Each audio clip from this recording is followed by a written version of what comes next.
Good morning and welcome to the Center for Spiritual Living, Midtown Atlanta, on this Easter Sunday. Such is the nature of life that all it asks and all it wants is the opportunity to appear. And you are that opportunity, and so am I. And so it is. Whoever you are, whatever your path brought you here today, please know that you are welcome and celebrated. We know who you are. You are an individualized expression of the divine life in which we all live. We are life's opportunity to be someone unique and wonderful. Whatever your ethnic background, religious affiliation, however you know yourself or describe yourself, you are welcome. You are always welcome to become a part of this community in whatever way serves you. We are a strong, open, globally connected community centered on the clarity of principle through teaching, service, and practice. We create safe and respectful environment that supports healthy spiritual growth. And for a little bit more, the declarations of principles as written by our founder, Ernest Holmes. A few of the declaration of principles we live by. I believe in one God, one absolute power, and first cause to all things. I believe that this power is perfect love, and it creates out of a desire to express love. I believe all thought is creative, and how I choose to think creates my personal experience. I believe in the unity of all life, and the immortality of the individual soul forever unfolding.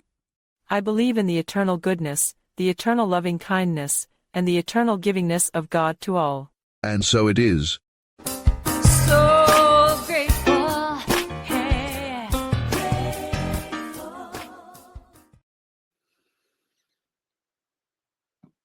And so this morning, we have a special practitioner with us this morning. A practitioner is someone who's demonstrated the ability to use spiritual practice and spiritual laws to bring about great changes in their lives. And they've demonstrated how to bring about changes in others when asked.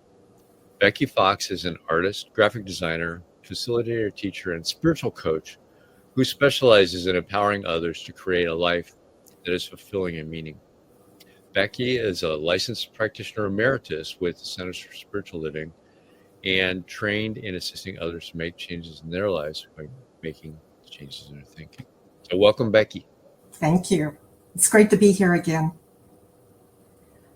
So I just invite everyone to turn within to that place of peace, to that place of stillness, releasing all of this morning's activities that brought us here.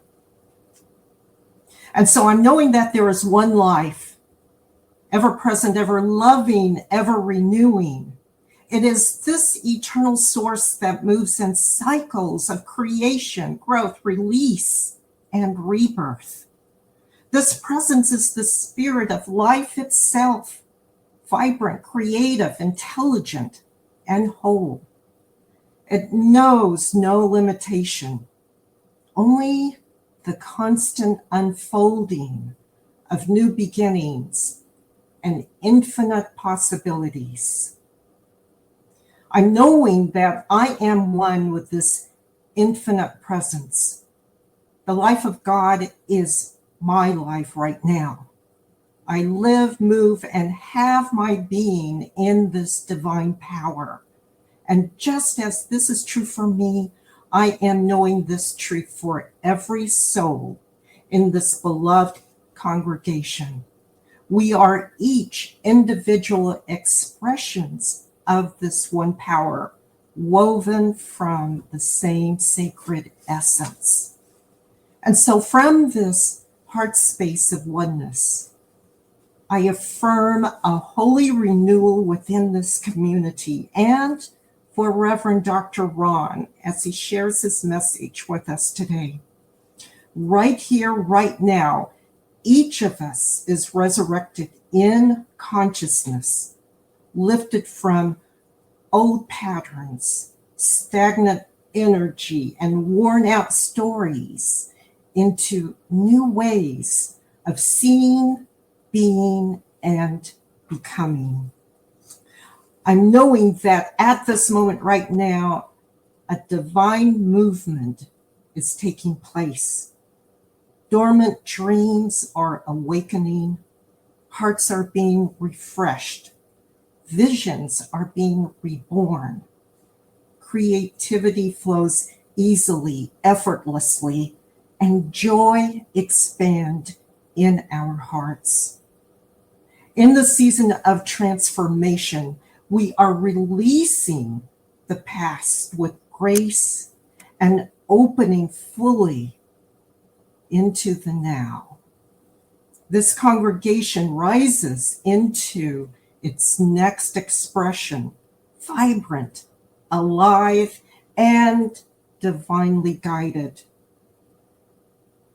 And so, in this place of gratefulness, I give thanks for the sacred renewal, for the spiritual resilience and radiant light that is being expressed in each person here.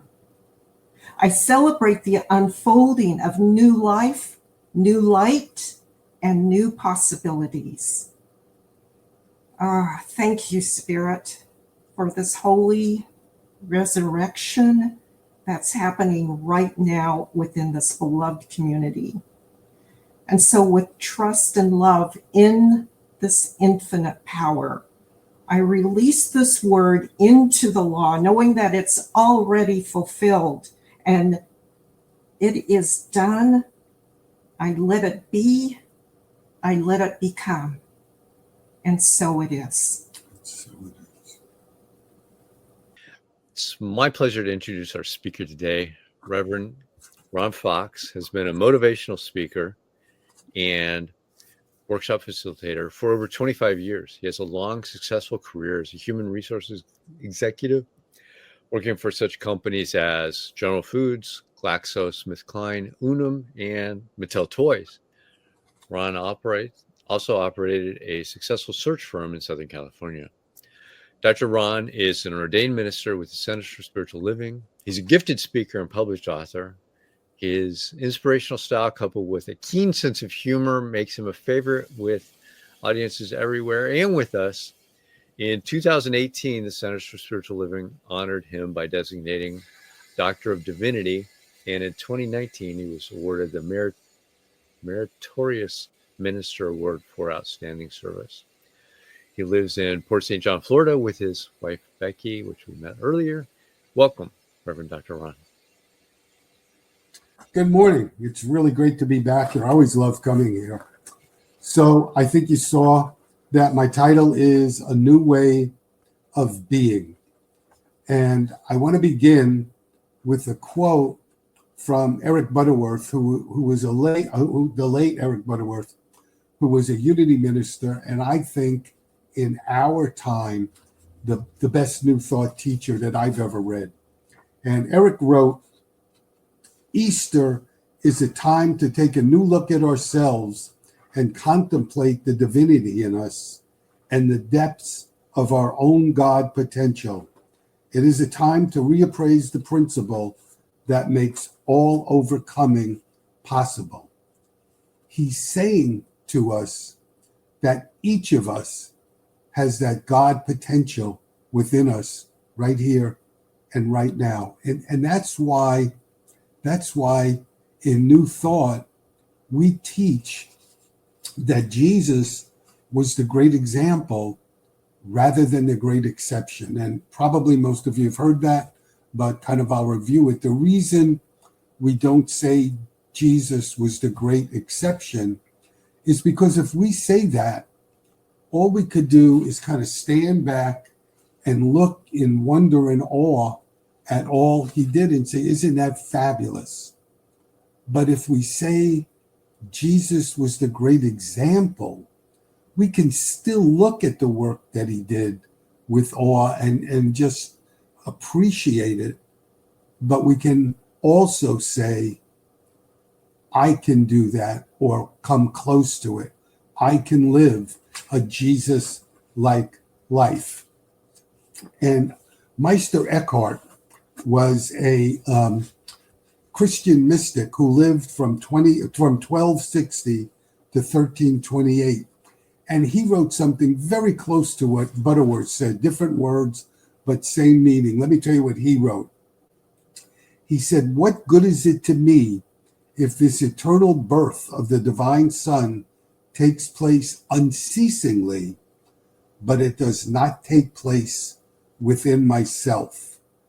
He's saying that you and I are here to give birth to the Christ within. And to me, what that means is that we're really called to live a Christ-like life. Resurrection is about new beginnings. We die to one experience and we move and resurrect ourselves to a larger experience. And it's not necessarily a one-time event. When people experience a divorce, when people experience a job loss, when people become empty nesters, when people have someone that they love die, so often what happens is that person dies to an old identity and gives birth to a new one. So I want to give you an example of that comes from the book Guidance from the Darkness that was written by Reverend Mary Murray Shelton. And so let me read this to you. It's an amazing story. Dear friend, I found this beautiful magazine in a dirty, rundown motel room. When I went into that room, I was an alcoholic and an addict. When I left, I was a shining, clean, and free woman. I was free from my obsession for alcohol and drugs. I was free for the first time in many years. My life before this consisted of being locked up in hospital wards, jails, and prisons several dozen times. One by one, I gave away my 4 children. During one of my more desperate times of loneliness, I stole one of my children from her new mother. For this insanity, I was sent to prison for child stealing. I never knew what resentments were. What I felt was a deep hate for the whole world, but most of all, for myself. I felt guilty too, and knew what it was like to be very lonely. The fears I had were many, and some were nameless.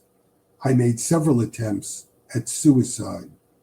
This was my life until I found that beautiful Science of Mind magazine 2 years ago in that dirty little hotel room.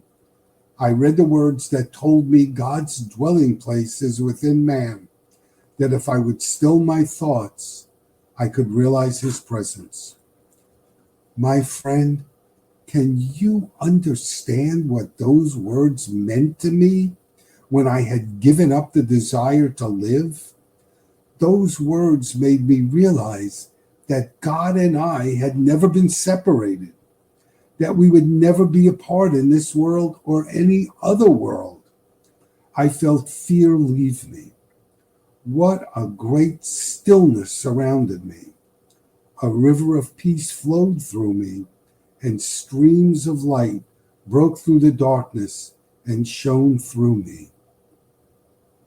I was healed. That light has never left me, and each time I turn within God's presence, I find the light steady and undimmed by time. I know this light is the love that God has for man. The light has shone through to touch others, and they are now healed as I have been. It is beautiful to see the images of God emerge from a form that is shaking and afraid and sick from ignorance. Sometimes I think I hear a mighty celestial cheer from the teachers of truth from all ages, as this miracle of God's light shines through the darkness to heal another and still another. May God bless you, my friend, and may he bless those wonderful people who wrote the words that started a chain of miracles. With love, Jane Doe. The Jane Doe that left that room was not the same Jane Doe that entered it. Easter is about freeing ourselves from limited living. It's about a whole new way of living and being.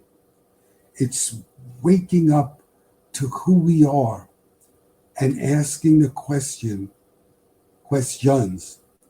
who am I and why am I here? So I want to share another example with you of resurrection. And it's about a lady named Megan McKenna. Megan is Catholic. Megan is a writer and a speaker, and she's a facilitator of workshops. I read about Megan in an article a few years ago where she was facilitating a book group, and at some point within the book group, somebody stood up and called out to her, "Have you ever brought someone back from the dead?" This is her response. Yes. Every time I bring hope into a situation, every time I bring joy where there is a shattered despair, every time I forgive others and give them back their dignity, every time I listen to others and affirm their life, every time I speak the truth, every time I fight injustice, yes, I bring people back from the dead. That is resurrection. And that is the kind of resurrection that we all can do. Whether it's Jane Doe coming out of that hotel room, or whether it's Megan McKenna reaching out and helping people resurrect their lives. You and I can do that. You and I can resurrect our own lives if they need it, and you and I can be a conduit in other people resurrecting their lives. You know, Ernest Holmes, the founder of the Centers for Spiritual Living, wrote that you and I have built tombs for ourselves. He said we have bound ourselves by fear, by superstition, and unbelief. And he said, yet there is always this voice calling to us, arise, arise, and come forth. In the Science of Mind book, Ernest wrote this: no man ever walks life's road alone. There is ever another who walks with him. This is his inner self, the undying reality. We must not look afar to see the Christ, for he is ever near at hand, always within us. So I want to kind of do a little switch of topics for a minute, and then I'll come back to this. You know, in the Bible, we read about Jesus, and we read about Jesus' word on the cross. And the words on the cross, they've come to be known as the seven last words, or the seven last sayings. And most of you have heard them, but let me give you kind of a little review of some of them. Forgive them, Father, for they know not what they do. Today you shall be in paradise with me. I thirst. It is done. So those are a few. But I want to speak to you about a different word, which is also one of the seven. And this is what the Bible says Jesus said there. My God,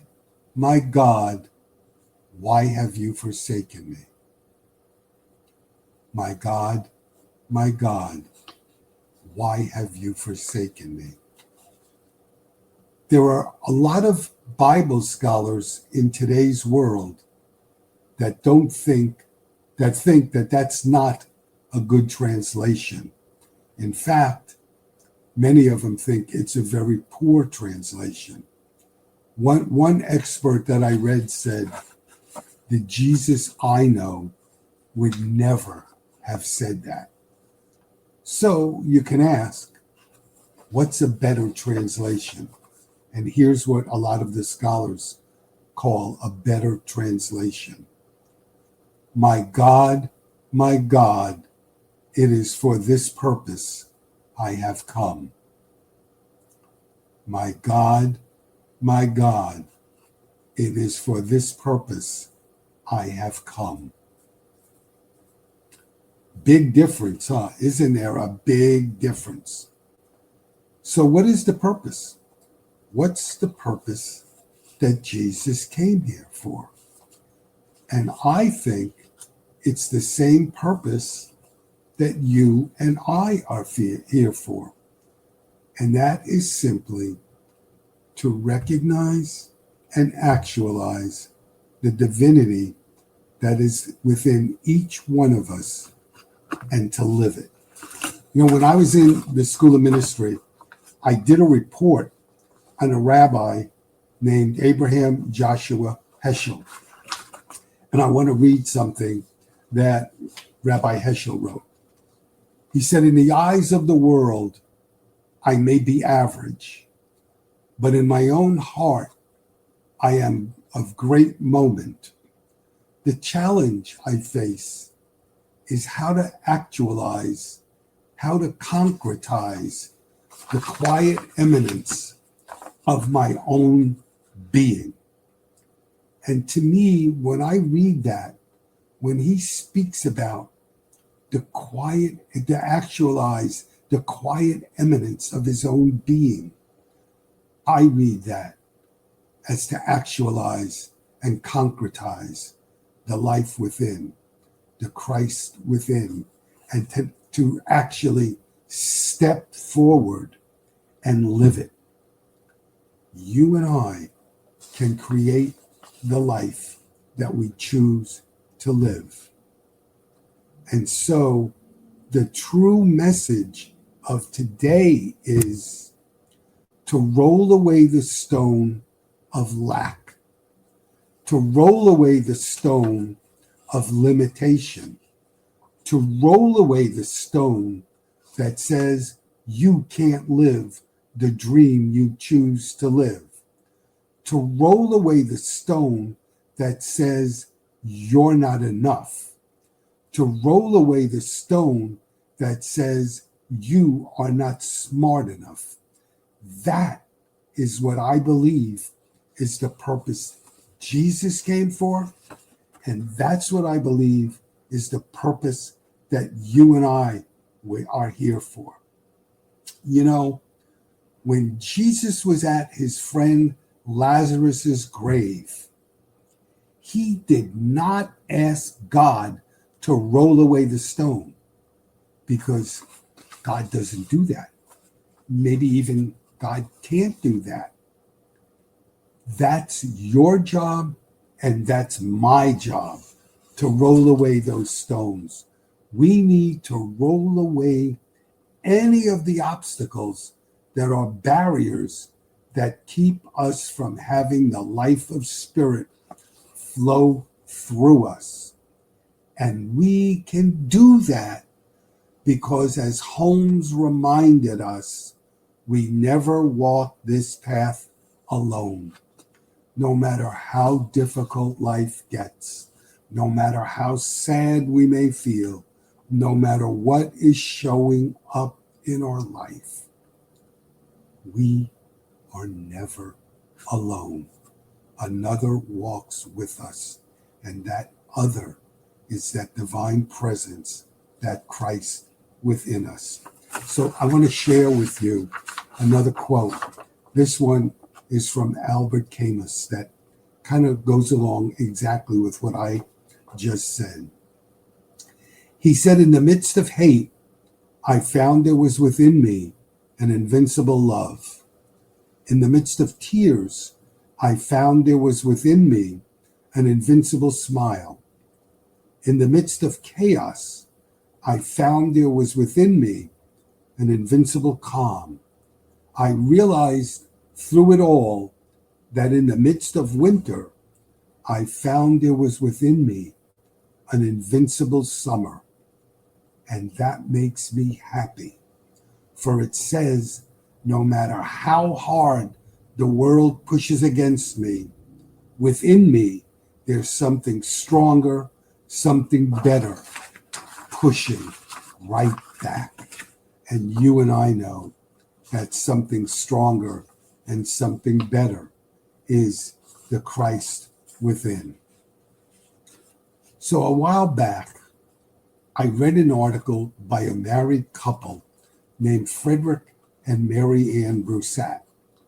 And the article was about how we could practice resurrection in our daily lives. They listed 37 different ways. Now, I'm not going to do that. So I want to take you through 7 or 8 of those ways. And some of them are going to be a little repetitive to what I said, but it's okay, I think. The first one they said is we can open our heart, our mind, and our soul to the pain in the world. I want to stop there for a minute.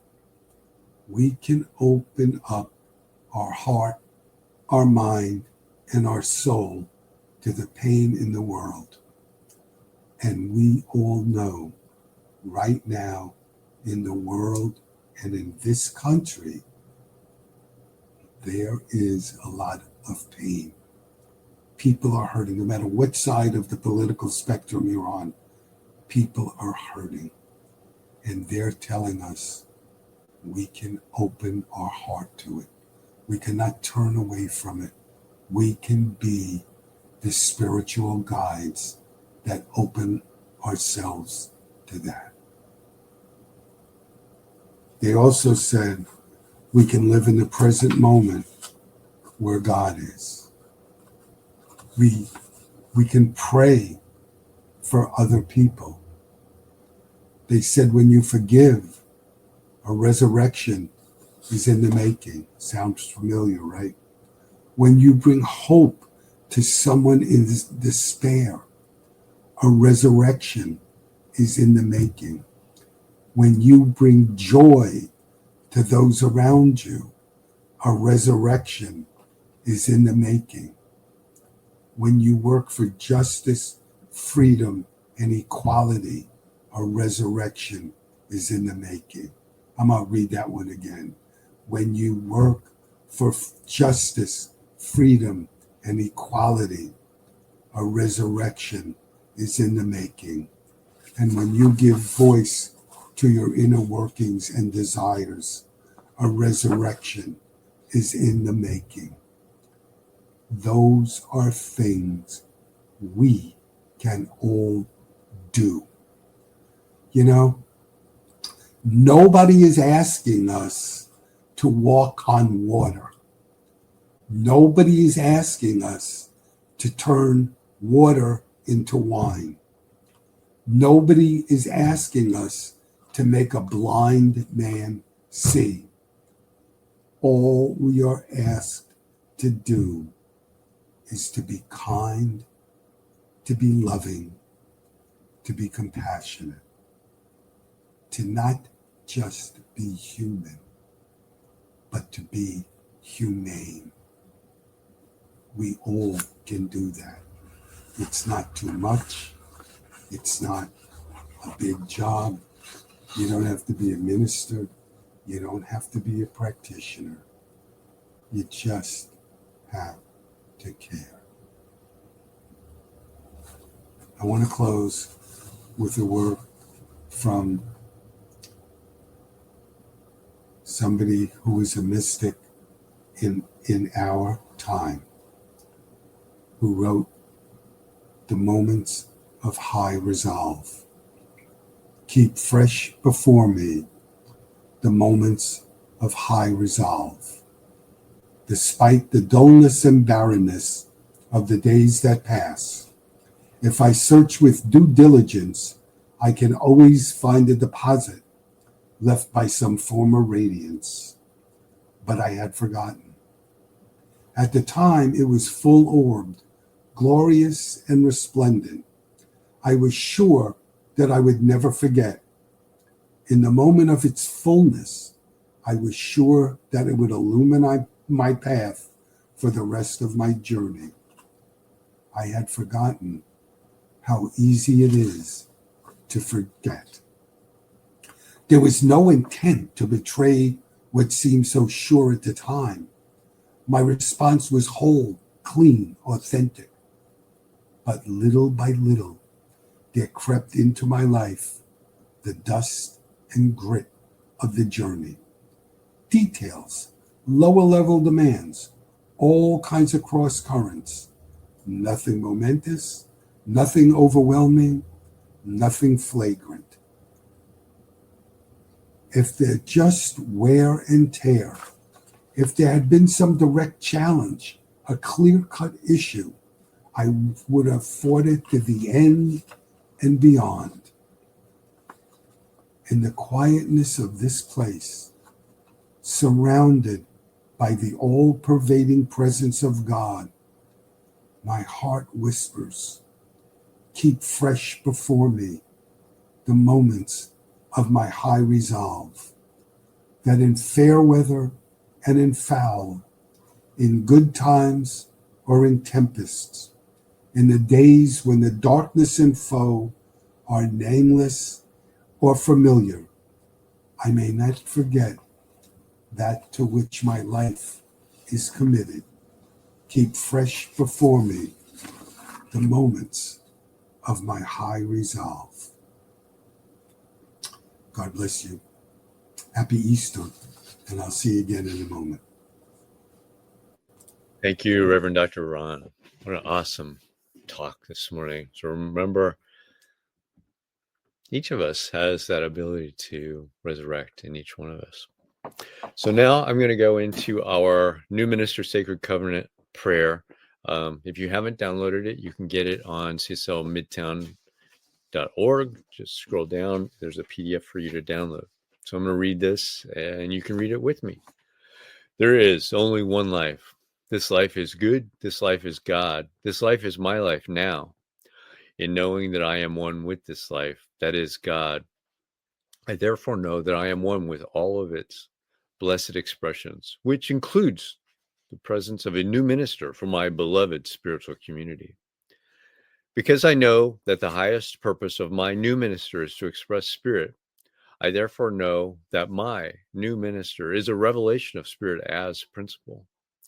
I further know that my new minister is the fulfillment of that which has been promised by God, for it is written, principle is not bound by precedent. It operates according to law and is always available to those who are willing to align themselves with it. As I stand in agreement with my beloved community, I see my new minister before me as inspiring spiritual oneness through wisdom, love, and authenticity. I now intend to experience my new minister in full cooperation and agreement with my community, knowing this truth for myself, about myself. I am inspired to live as love in the expression of principle. I am awakening the wisdom within me by clearly communicating the principles of universal truth. I am a conduit of divine love, wisdom, and healing, recognizing the inherent wholeness within all beings. I am offering teaching, classes, and mystical studies grounded in spiritual principles to cultivate inner wisdom, personal transformation, and empowered living. I am extending the love, compassion, and transformative power of spirit into the wider community, fostering connections that heal, uplift, and support individuals in their unique journeys. As I now accept the highest expression of a new minister into my life, I know that they will be revealed in a way that will express spirit and serve the highest and greatest good of all who are touched by their presence. I am grateful God is gracious, and so it is. All right.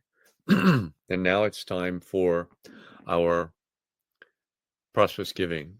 So with that, if you want, you can go online to cslmidtown.org/donate, and you can donate there. You can scan the QR code on the screen.